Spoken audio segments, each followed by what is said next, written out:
Hello, amazing people. Hello, beautiful people. Hope you all are doing fantastic. You're welcome to another episode of your favorite channel for greatness, for grit, for growth.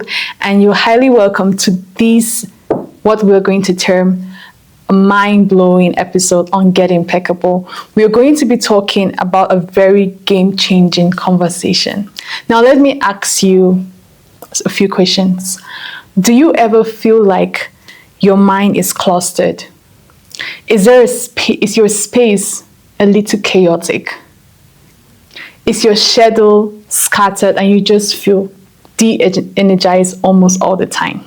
Well, if that sounds familiar, bother not, because today's episode is your game-changing button. It's your reset button. We'll be diving into the arts of ultra organization and discipline. And to guide us through, we will have none other than one of Africa's most brilliant women in science. She's an associate professor of analytical and bioanalytical chemistry, a passionate educator, mentor, and researcher.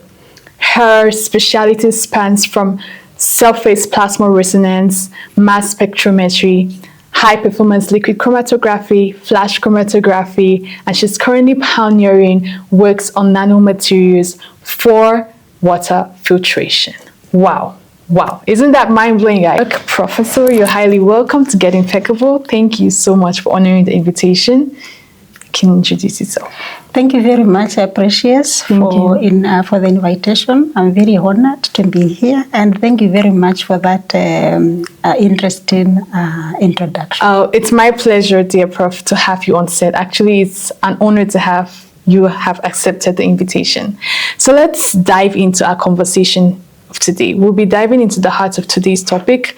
Let me share something with the audience.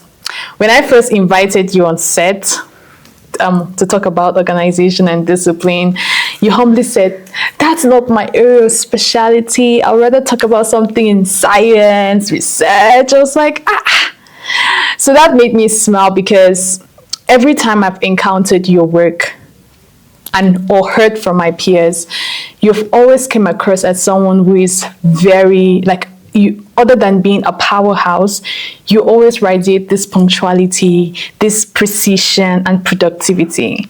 And I think that's entirely what being organized and disciplined is about. So today's episode, we'll be tapping into that brilliance, right? Other than the science magnet you have, we'll be tapping into the innate brilliance of your organization, capacity, and discipline. So let's explore what really makes you or enables you to be consistent, organized, disciplined, and how that fuels your excellence. So we're going to have this in two ways. We're going to have two sections. We're going to have the rapid fire, and then we're going to move deep into our conversation. So for the rapid fire questions, I'm just going to ask you a couple of questions for our guests to know you better. Just short questions, fun questions, no, maybe not really related to what we're talking about. But what is one habit you never skip in the morning? One habit that I never skip in the morning is to pray. Okay. Because I feel if I don't pray in the morning, I'll be too naked for the day and too naked for the bad things that happen in the world. So I need protection from God. Facts. So, you love chemistry. Yes. You're passionate. You told me, Precious, remember I'm a chemist. I said, yes, Prof. I clocked that in. So if you were to represent yourself with a particular element on the periodic table, what would that be and why? Well, that is interesting, looking at myself as an element. But I think I would say carbon. Okay. And I would say carbon because carbon forms very many elements with other, forms very many compounds with other elements. Yeah. And looking at myself, I'm very many things. First, I am a mother. Yeah. Second, I'm a teacher. Third, I'm a researcher. I'm a mentor. I'm an educator. Yeah. And therefore, I make very many connections. And also, carbon occurs in very different formats. We have graphite, which is very soft, and we have diamond, which is very hard. Yeah. And therefore, this carbon, I think it is exposing me to soft things when I'm a mom and hard things when I'm doing research and when I'm an educator. So very true, very true. Oh, okay, carbon prof. All right, the last but not the least, what's the one item on your desk that keeps you grounded?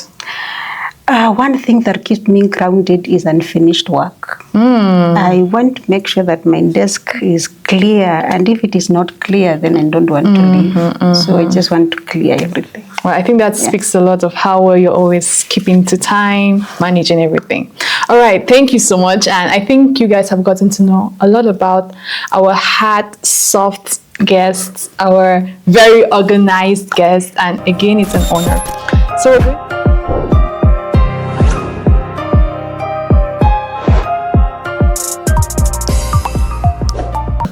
So we're going to get into the conversation. I'll just ask you a couple of questions. We just have a normal conversation just for us to gain these skills. We need them. All right. So what do you think are the key traits of or habits that has helped you stay organized and disciplined to date? I think one and the most important trait is passion. I'm very passionate about what I do. Yeah. Passionate about my mentorship, passionate about my teaching, just passionate about what I do. Yeah. And therefore, because of this passion, I need to give the best. And for me to give the best, I need to be disciplined. Exactly. I need to be organized. Another trait that encourages me to do that is to be consistent in what I'm doing, so that people are able to believe in what I'm doing, so that I don't give this today and then I change what I'm giving tomorrow. So that consistency is very important. So it helps me to be organized. I think that's a very, very vital aspect, consistency, and being that enables you to be reliable. And I would also love to know, because I feel like maybe this is not just, it just came about, right? Was there ever a time where you felt like your work was just disorganized, you felt disorganized, and that made you result to, being the person you are now and highly admired by most students about your organization skills? I don't think I would say that I was disorganized, but I have two examples. I did my PhD and master's abroad. Yeah. And when I came back, I joined Kenyatta University. And during my PhD, I used to be a teaching assistant. As a teaching assistant, I used to work with students introducing labs, of course, chemist labs, marking the practicals and so on. But when I came back, I got a job as a lecturer. And then there was no orientation on how being a lecturer is. Yes, okay. So I remember my first day in class. I went to class. I had no idea that I need to go with a marker pen, and I had no idea of the expectations for the class. And I think that kind of threw me off. And it threw me off, and I didn't know how I was supposed to even start to conduct the class, and so on. And also when I joined USIU, I think the same thing happened. My first class, I went to teach. It was an ENV class, and it was my first day. I didn't know the transition with USIU. You go, you have the projector is set up, the computer is set up. So I went to class and there was nothing. And then the students are there, and then the setup is not done, and again that also threw me off. So trying to find the technicians to come and start me off, time is also running out. Okay. I'm becoming anxious and so on. So I think those things, they threw me off. But how I came back is just, I just had to breathe in, calm down, and just try to see how can I manage the time that is left. Yeah. So I just decided, let me get to know my students, just bond with the students for the first class. Yeah. And I think I picked that practice, and I always do that for my first class with students. Just get to know each other, just try to break the ice so that the students can get comfortable with me before we start the class. So wow, so it's really amazing that you've not had maybe this very disorganized experience, because usually most people will resolve to being very organized the way maybe they've had an experience that have caused them to go that way. But to see that you've not had such an experience, so means you must have been from a very organized home or things like that. I will not say that. I think it is life which has taught me how to do these things. As I mentioned, I studied in the US for my PhD, and for my master's I studied in Japan. And first in Japan, there's the issue of the language barrier, and for you to succeed, you needed to know how to organize yourself because of the language barrier. And the language barrier is so bad because they write in their 3 different characters, and if you don't know any, you cannot read. And therefore you needed to know where you are supposed to be tomorrow morning, where you're supposed to be at 10, and so on. So I think that enabled me to work on myself to make sure that I know where I'm supposed to be, what I'm supposed to be doing. Yeah. So I think that experience taught me a lot. It really taught you a lot. I should do. Yeah. So one thing, as I mentioned, that's really stands out, especially about your whole organization skills, is punctuality. I mean, it's really mind-blowing. Like, we need to know the secret. Honestly, we need to know the secret. How do you manage always, like, consistently to be, if not on time, in time? How? Like, we need to understand how you do that. Maybe let me explain maybe the reason why I am always on time. And again, I go back to Japan. Yeah. In Japan, because of the language barrier, you needed to know what you're supposed to do and what time. Yeah. My program that I was doing was in English, but were mixed with Japanese students. Yeah. And the lecturers would teach a lot in Japanese and translate one sentence. Oh my God. In English. Or maybe 2 sentences in English. And therefore you to catch those 2 sentences that have been spoken in English, you needed to be there on time. And because of the language barrier again, they don't speak English, many of them. And I didn't know how to speak Japanese. Yeah. And therefore I needed to just be organized to know I'm supposed to be having this class at this time. And in order to get everything from that class, to maximize everything from that class, I just needed to be on time. And also the culture with those people, they don't waste time. Yeah. If a meeting is starting at 7, you are there at 7. And then in the US, the same thing. Time is very important. And you also know time waits for no man. And if you waste 1 minute, you're using up a minute that you could be doing something else. Exactly. So with that culture and that practice, I think it taught me that if you're supposed to be somewhere at a particular time, just be there. Just respect that time. Because if you don't and you waste 2 minutes, you're using up 2 minutes that you could be doing something else. Yes, I think that is why I am punctual. And how I do it is just to plan on what I'm supposed to be doing. For example, I have classes here at USIU at 7, and I live maybe about 30 minutes away. And therefore, for me to be here at 7, I need to plan my time. I need to plan what time am I going to wake up. I also need to study the journey that I'm coming. I also need to give a leeway of things happening along the way that are beyond my control. So maybe I say, let me leave maybe 1 hour before, 1 hour ahead.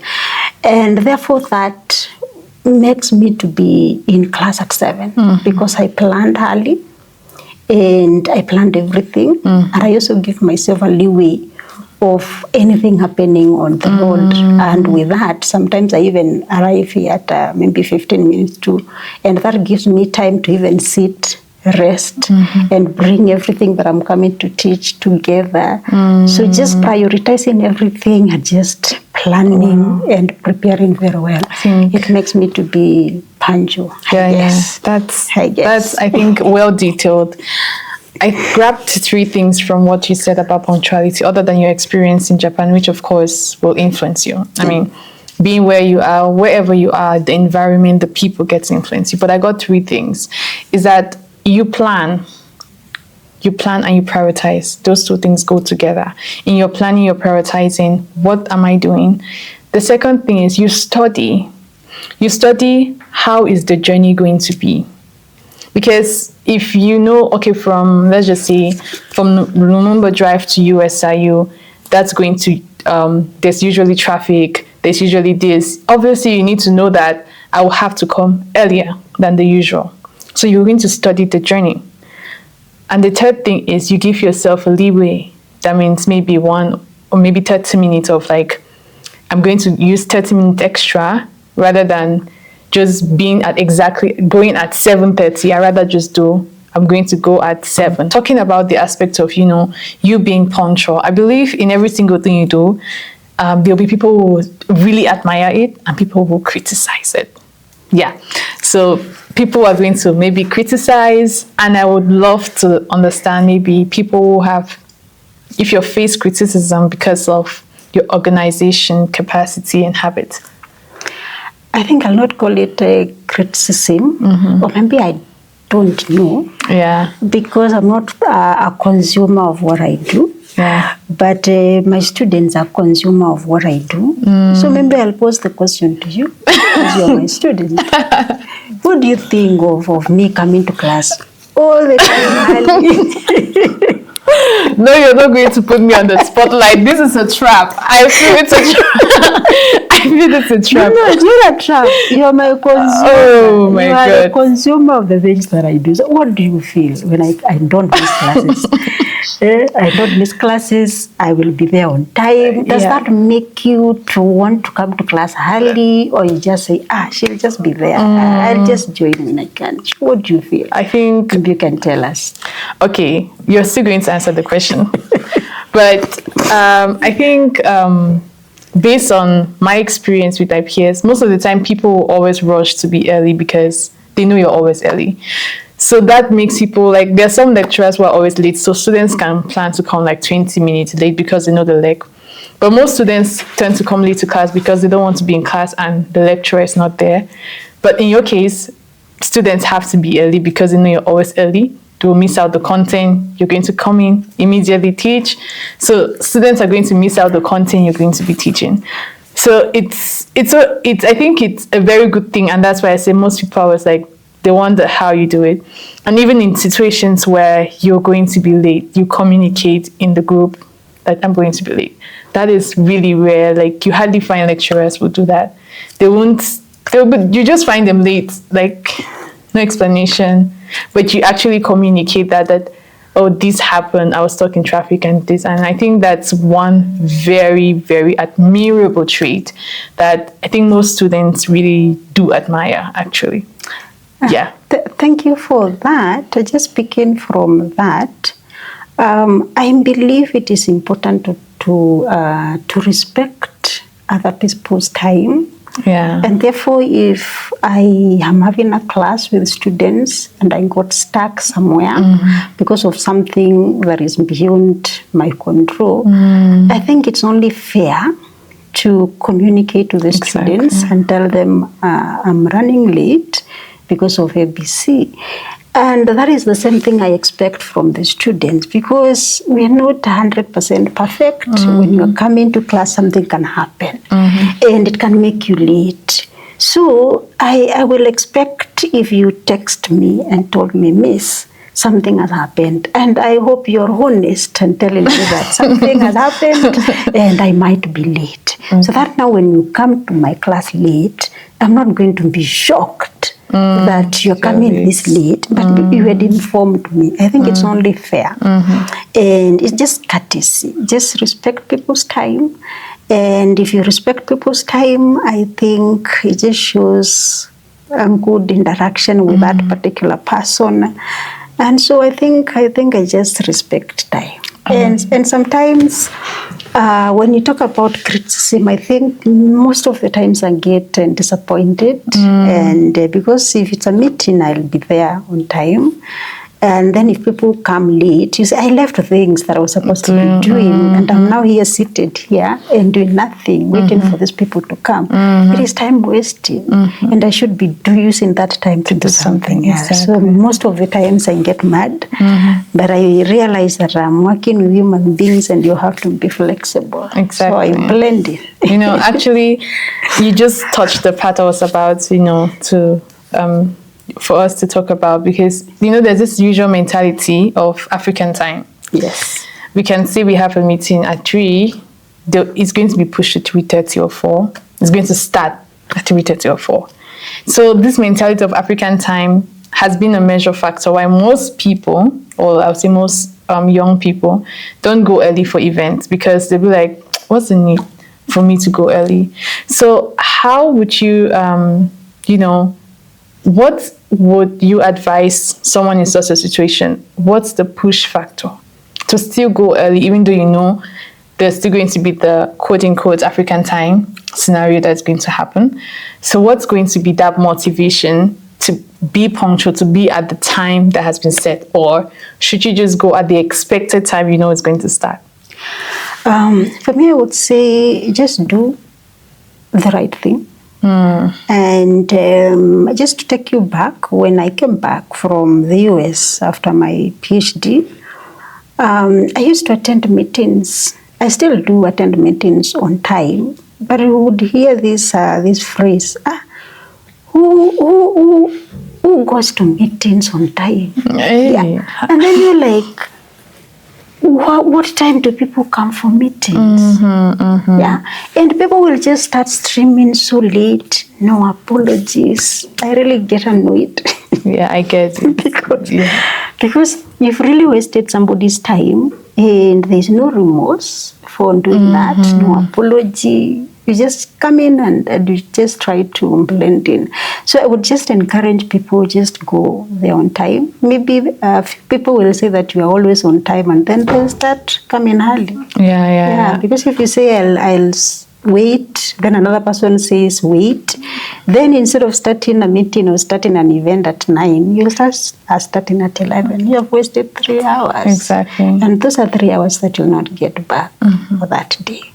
So just do the right thing, no matter what others are doing. And especially to students, we are training you to the job market. Also, what would you want if you become an employer? What would you want your employees to do? Do you want them to come late, or do you want them to keep time? Exactly. If you don't keep time yourself, they will not keep time. So just do what you would want other people to do for you. Yes, it goes back to relate to your traits and values. And I would love maybe you just share with us, what are the 3 qualities you think, make up someone with, I would say, an organized individual. 3 qualities of an organized individual. I think an organized person is somebody who is always prepared. Because you cannot be organized and you're not prepared. Because preparation really shows your organization on how you've organized things. And for me, being prepared really helps me in how I do things. It gives me a lot of confidence to just know that I am prepared for the task that I'm supposed to do. So that when I'm doing this task, I know I have prepared. And because I have prepared, I am going to give it my best. And then the other is self-discipline. When you have self-discipline, you're going to just do what you're supposed to do, and you're going to be very focused in what you're doing. And again, that is going to bring in your consistency, because you cannot be organized, prepared, and the consistency is not there. So I think those are some of the traits that I would say show somebody who is undisciplined. So, dear people watching, if you're organized, if you're an organized individual, then definitely you should be always prepared. You should have self-discipline, and you should be consistent. And this is very true, because I think all the people who I always tend to admire for, like, maybe to how organized and disciplined they are, they always portray this preparedness in everything they do. And they make every little thing seem so big. Like, every single thing, if you give them this task, they won't take it, oh, it's just a random task from someone. Because I think it goes back to saying about priorities. Because I believe that if you have accepted a particular role or accepted a particular task, then you should be able to put the energy required to give in the result. Exactly, yes. Exactly. And I think that's why organized people really stand out.